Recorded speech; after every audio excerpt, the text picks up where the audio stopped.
Subscribe कर लीजिए Vipin video lab. YouTube पर जाकर विपिन वीडियो लैब सब्सक्राइब करेंगे तो आप घर बैठे कथा का आनंद हिंदुस्तान में कहीं भी ले सकते हैं। पूरे हिंदुस्तान में इस कथा का प्रसारण चल रहा है अभी, तो आप सब्सक्राइब कर लीजिए विपिन वीडियो लैब, घर बैठे कथा का आनंद लीजिए। और ये हमारे परम भक्त हैं, जहाँ जहाँ कथा होती है ये लोग पहुँचते हैं, तो इनके पास समय कम था इसलिए पहला दिन से नहीं आ सके, तो आज से आखिरी तक रहेंगे, प्रसारण करेंगे कथा का। और इसके बाद भी जो लोग बहुत सारी कथा हमारी सुनना चाहते हैं, रसपान करना चाहते हैं, तो उसका भी एक चैनल है। उस चैनल का नाम है जीवन देवता। जीवन देवता त्रिभुवन पांडे। यदि आप सब्सक्राइब करेंगे तो हमारा प्रवचन 50-60 घंटे का उस चैनल पर है, आप उसे भी सुन सकते हैं। हमारी कथा चैनल जीवन देवता त्रिभुवन पांडे। और अभी जो प्रसारण चल रहा है, सीधा आप घर बैठे इस कथा का आनंद ले सकते हैं। तो वृंदावन जब ये पहुंचे नंद बाबा सारे ब्रजवासी, तो वृंदावन को देख करके कृष्ण और बलराम बहुत पुलकित हुए। हरी हरी घास देखी ना, भागवत में यदि किसी धरती को देख करके कन्हैया हंसे हैं, पुलकित हुए हैं, तो उस जगह का नाम वृंदावन। बोले भैया देखो देखो कितनी हरी हरी घास है, गैया घास खाएंगी, मनन दूध देंगी। और इस पर कवियों ने कहा है, प्रेम की पिपास देख देख निज प्रेमियों को, प्रेम का समुद्र सीमा तोड़ के बहाया है। भावुक रसीले जन निराश न होए, अब कामना की पूर्ति हेतु कल्प तरु लगाया है। चिंतामणि जड़ित चारु चादर बिछाई जहां, भांति प्रतिभाति कुंज कुंज से सजाया है। भारत का भूषण तिलक तीनों लोकों का, भक्त के वास हेतु वृंदावन बनाया है। बोलिए वृंदावन धाम की। अब कन्हैया वृंदावन में हाजिर हो गए, और वृंदावन का तो कहना ही क्या है, कन्हैया की लीला का। वृंदावनम गोवर्धनम जमुना पुलिनानि च, विख्यासी दुस्तमा प्रीति राम माधव नृप। वृंदावन गोवर्धन जमुना का तट, सुंदर सुंदर फुलकनियों को देख दोनों भाई आनंदित हो गए। अब कन्हैया जो थे मैया से जिद करने लगे, मैया अब तो हम गैया चराएंगे, अब तो हम बड़े हो गए। मैया बोली कि सुन कन्हैया, अभी तू अपने को बड़ा समझ रहा है कि तू बड़ा हो गया। हाँ मैया, अब तो हम बड़े हो गए, अब तो तुझे हमारा ब्याह भी कराना पड़ेगा, और अब मैया हम गैया चराएंगे, अब हम ऐसे नहीं बैठेंगे। और यदि तू गैया चराने की अनुमति नहीं दोगी तो अभी से खाना पीना सब बंद। अब तो यशोदा मैया संकट में पड़ गई, और कन्हैया ने जिद पर अड़ गए। तब यशोदा मैया बोली, सुन लल्ला, एक काम कर, अभी तू बछड़े चरा, अभी तू नेक सा है, थोड़ा और बड़ा हो जाना तो गैया चराना। कन्हैया मान गए, चलो बछड़ा ही चराएंगे। और बछड़ा चराने के लिए ग्वाल बालों के साथ कन्हैया वृंदारण्य में प्रवेश किए। पहली बार जब वृंदारण्य में प्रवेश किए तो कंस का भेजा हुआ एक दैत्य वहां भी पहुंच गया। देखिए, मैंने आपको स्पष्ट बता दिया था कि कंस बार बार कृष्ण और बलराम को मारने का प्रयास करता है। क्यों? कि कंस के सैनिकों को ब्रजवासियों ने लौटा दिया था, डांट के भगा दिया था। कंस ब्रज पर हमला करना चाहा, आक्रमण करके हम दोनों लड़के को मार देंगे। लेकिन कंस के मंत्री ने कहा कि कंस ऐसी भूल तो मत करना, क्योंकि नंद बाबा की दोस्ती पांडवों से है। यदि तू नंद बाबा को छेड़ेगा तो पांडव तेरे मथुरा को बर्बाद कर देंगे। इसी डर से कंस मान गया और चुपके चुपके मारने का प्रयास कर रहा है कृष्ण बलराम को। तो बत्सासुर को भेजा, बछड़ा बन के आया बत्सासुर और बछड़े के झुंड में मिल गया। कन्हैया ने पहचान ली और पैर पकड़ के ऐसे घुमा के मारा कि बत्सासुर का गोविंदाय नमो नमः हो गया, राम नाम सत्य हो गया। इसके बाद दूसरे दिन बकासुर, ये बकासुर कौन राक्षस है? पूतना का बड़ा भाई बकुला बन के आया, जमुना किनारे कन्हैया का इंतजार करने लगा कि कन्हैया बछड़े को पानी पिलाने तो आएंगे। जो ही कन्हैया बछड़े को पानी पिलाने आए, जमुना के तीर वो जो था बकासुर, बकुला बन के बैठा था, दौड़ लगाई और कन्हैया को गटक गया, अपने पेट में ले लिया। अब तो सारे बच्चे रोने लगे कि हमारो कन्हैया, बगुला ने गटक गए हो, बगुला ने गटक गए हो। सारे बच्चे रोने लगे। अब कन्हैया ने क्या किया कि अपने शरीर को गर्म कर दिया। बकुला ने सोचा कि लगता है कोई आग का अंगारा हम गटक गए हैं, और मुख्य द्वार से कन्हैया को बगुला निगल दिया और कन्हैया ने दोनों चोंच को पकड़ी और फाड़ दिया। उस बकासुर का भी राम नाम सत्य हो गया, और बकासुर का राम नाम सत्य ही नहीं हुआ, उद्धार भी हो गया।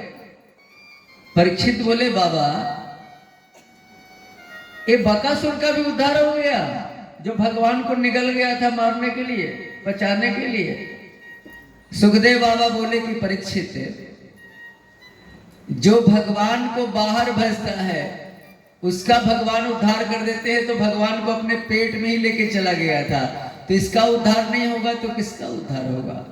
भगवान तो उद्धार के लिए बहाना ढूंढते हैं कि कोई बहाना मिल जाए कि हम भक्त का उद्धार कर दें। कोई बहाना ढूंढते रहते हैं भगवान। अब सुखदेव बाबा ने परीक्षित से पूछा कि बोल, भगवान की अब कौन सी लीला का रसपान करना चाहता है? तो परीक्षित ने कहा बाबा, वो बता दो ना अघासुर वाली कथा। अघासुर के पेट में भी तो भगवान गए थे। अरे हाँ हाँ परीक्षित, याद आ गई अघासुर की कथा। अरे ठहरो, हम सुनाते हैं। और परीक्षित को बता रहे हैं सुखदेव जी की, सुनो परीक्षित, ये अघासुर की कथा जो है ना, 10वें स्कंद के 11 अध्याय में है। और बकासुर की जो कथा थी और बत्सासुर की, ये 10वें स्कंद के 9वें अध्याय में थी। तो 11 स्कंद में बकासुर की कथा है, और कथा बहुत मार्मिक है, समझने लायक है।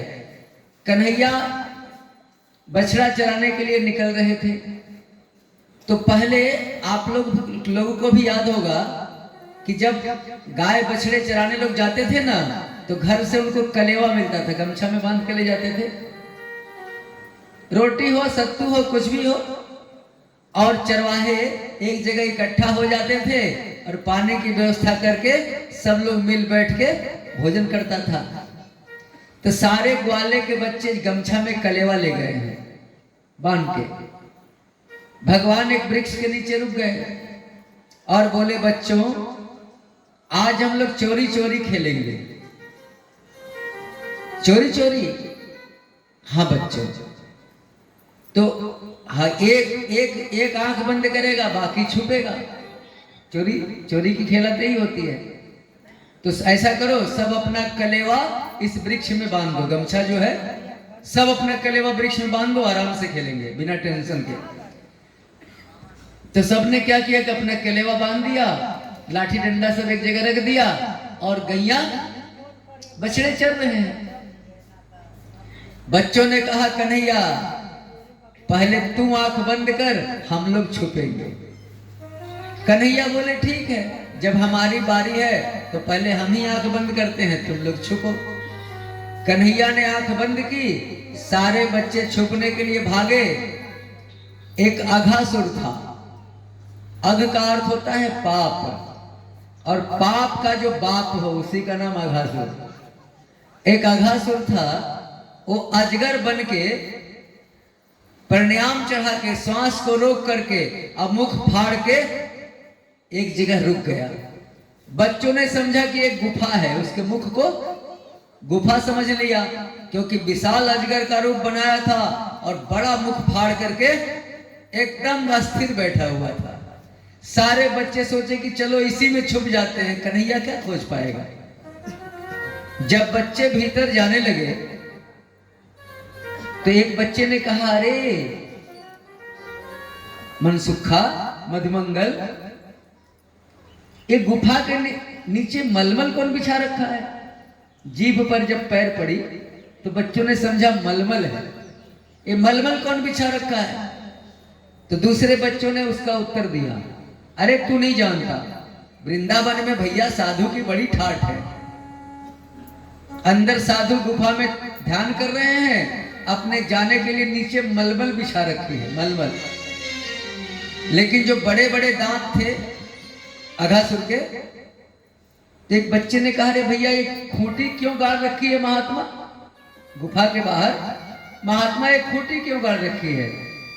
तो दूसरे बच्चे ने उत्तर दिया, तुझे पता नहीं, महात्मा ने खूंटी इसलिए गाड़ दी है कि कोई भी अंदर जाए तो अपना सामान खूंटी में टांग के जाए। अच्छा भैया, साधु ने तब तो बड़ी अच्छी व्यवस्था की है। अरे हाँ भाई, तब तक थोड़ी देर में अंदर से दुर्गंधित हवा आई। कितना देर तक कोई सांस रोकेगा, प्राणायाम चढ़ाएगा। जब गरम गरम दुर्गंधित हवा अंदर से आई तो बच्चों ने कहा, राम राम, नाक सिकोड़ने लगे। अरे भैया, ये गरम गरम दुर्गंधित हवा भीतर से कैसे आ रही है। तो एक बच्चा ने कहा, तुझे पता नहीं, अंदर बहुत साधु बैठे हैं ना, और उन्होंने प्राणायाम चढ़ा रखी होगी, एक साथ सारे लोगों ने प्राणायाम को छोड़ा, हवा छोड़ी है, तो तेज हवा आ रही है गरम गरम। दूसरे ने कहा, भैया वो तो बात सही है, लेकिन हवा में दुर्गंध क्यों है, क्या कारण है। तो दूसरे बच्चे ने कहा, तुझे पता नहीं, अरे गुफा के अंदर कोई जानवर गया होगा, मर गया होगा, सड़ गया होगा, इसीलिए दुर्गंध आ रही है। चलो हम लोग अंदर चलेंगे और उस जानवर को भी साफ कर देंगे, साधु महात्मा का दर्शन भी कर लेंगे, कन्हैया खोज भी नहीं पाएगा। ताली बजा के जो ही अंदर जाने लगे सारे बच्चे, तो उसमें से एक बच्चा बोला, अरे अंदर कोई गड़बड़ हुई तो सारे बच्चों ने एक स्वर में कहा, हमारा कन्हैया है ना, हमें बचा लेगा। यही भरोसा भगवान पर यदि हमारी और आपकी हो जाए कि हमारा परमात्मा है ना, हमें डूबने नहीं देगा, तो समझो नैया पार। अरे जितना भरोसा हम भूत पर करते हैं उतना भगवान पर नहीं करते। आप जानते हो कि शमशान में भूत है, तो ये भी तो जानते हो कि शमशान में भगवान भी है। हरि व्यापक सर्वत्र समाना, प्रेम ते प्रकट होई में जाना। तो भूत पर भरोसा हो गया कि भूत है, लेकिन भगवान पर भरोसा नहीं हुआ। और शमशान होके जा रहे हो, खूंटी में कहीं गमछा फंस गया तो रोने लगे, हाय राम हमें भूत पकड़ लिया। विचार करो, अरे जब हनुमान चालीसा में लिखा हुआ है कि जो यह पढ़े हनुमान चालीसा हो ही सिद्ध साखी गौरीसा, भूत पिचास निकट नहीं आवे, महावीर जब नाम सुनावे, तो भूत पर भरोसा हो गया। और हनुमान जी पर भरोसा नहीं हुआ। जिस दिन हम लोगों को भगवान पर भरोसा हो जाएगा, याद रखना उस दिन से हमारा तकदीर बदलने लगेगा। मैं अपनी अनुभव की बात कहता हूं, ये किसी की कही बात नहीं कहता हूं। जिस दिन भरोसा हो गया, तकदीर बदल जाएगा। दुख कब तक है? जब तक हमें भगवान पर भरोसा नहीं, अपने बल पर भरोसा है। करने कराने वाले परमात्मा है भैया, तो कितना हाय करोगे, कितना छटपटाओगे। होई है सोजो राम रचि राखा, को करी तड़क बढ़ाओ वही साखा। अपनी खुरपाती बुद्धि लगाना थोड़ा बंद करो, थोड़ा भी तो भगवान पर भरोसा करो, थोड़ा भी कर लो, काम चल जाएगा। तो यहां पर बच्चों को विश्वास है कि हमारा कन्हैया है, हमें बचा लेगा। अब जो ही बच्चे ताली बजा के अंदर जाने लगे, कन्हैया ने आवाज लगाई, अरे बच्चों रुक जाओ, एक गुफा नहीं है, ये अघासुर है, मुंह फाड़ के बैठा हुआ है जिगर बन के। बच्चों ने नहीं सुनी। देखो, जब हम भी गलत काम करने जाते हैं ना, पैर जब आगे बढ़ता है तो अंदर से परमात्मा रोकता है, सबको रोकता है, मत जाओ, पकड़े जाओगे तो सजा हो जाएगी, फांसी हो जाएगी। भगवान अंदर से रोकते हैं, सबको रोकते हैं, लेकिन हम लोग भगवान की बात को अनसुनी करके बच्चों की तरह गुफा में चले जाते हैं। जैसे बच्चों ने भगवान की बात को अनसुनी कर दी। भगवान तो चिल्लाए, रुक जाओ, एक गुफा नहीं है, लेकिन बच्चों ने अनसुनी कर दी। उसी तरह हम लोग भी भगवान की आवाज को सुनते तो हैं, लेकिन अनसुना कर देते हैं। लेकिन जो भगवान का भक्त हो गया, जिसका भगवान पर विश्वास हो गया, तो यदि आपके पैर कहीं उल्टे पुल्टे भी चले गए तो भगवान वहां से खींच करके निकाल लेंगे। मैं तो यहां तक कहता हूं अपना अनुभव, पुजारी नहीं भी बनोगे तो काम चल जाएगा, भगवान का विश्वासी बन जाओ। चंदन टीका नहीं भी लगाओगे तो काम चल जाएगा, भगवान के विश्वासी बन जाओ। बस विश्वास जहां हो गया, चमत्कार हो गया। अब भगवान दौड़े बच्चों को बचाने के लिए, कि इन बच्चों को मेरे सिवा कोई नहीं है, ये बच्चे हम पर विश्वास करते हैं, तो हम विश्वासघात कैसे कर दें इन बच्चों से। मान लो कि बच्चों से गलती हो गई, हमारी बात नहीं सुनी, लेकिन हमारे विश्वासी तो हैं।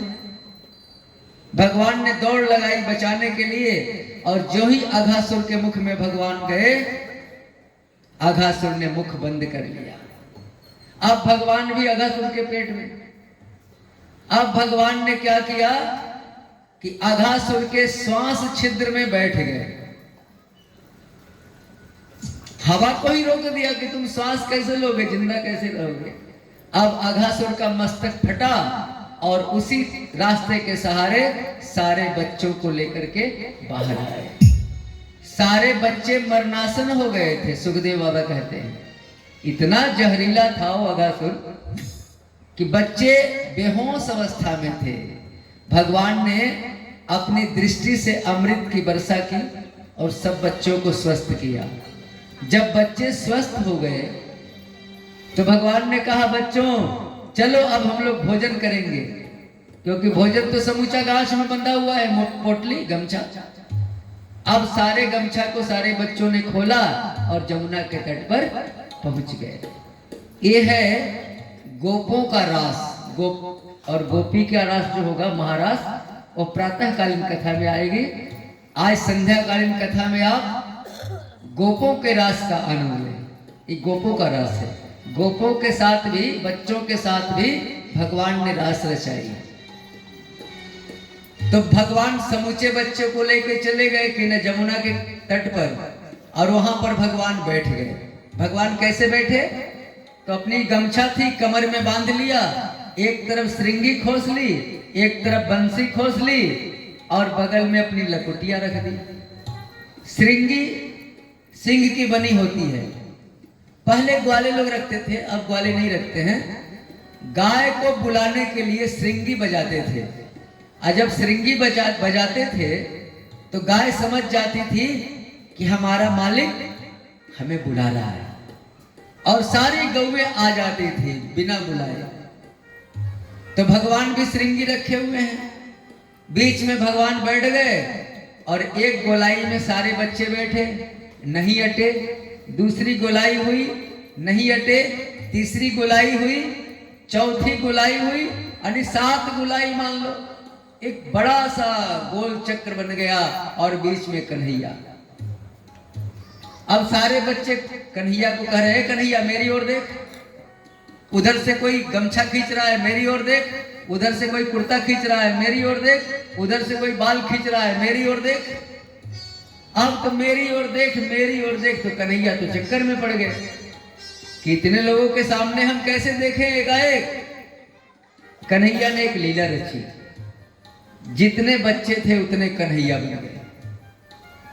बोलिए कृष्णचंद्र भगवान की। उतने रूप बना लिए कन्हैया, जितने बच्चे उतने कन्हैया।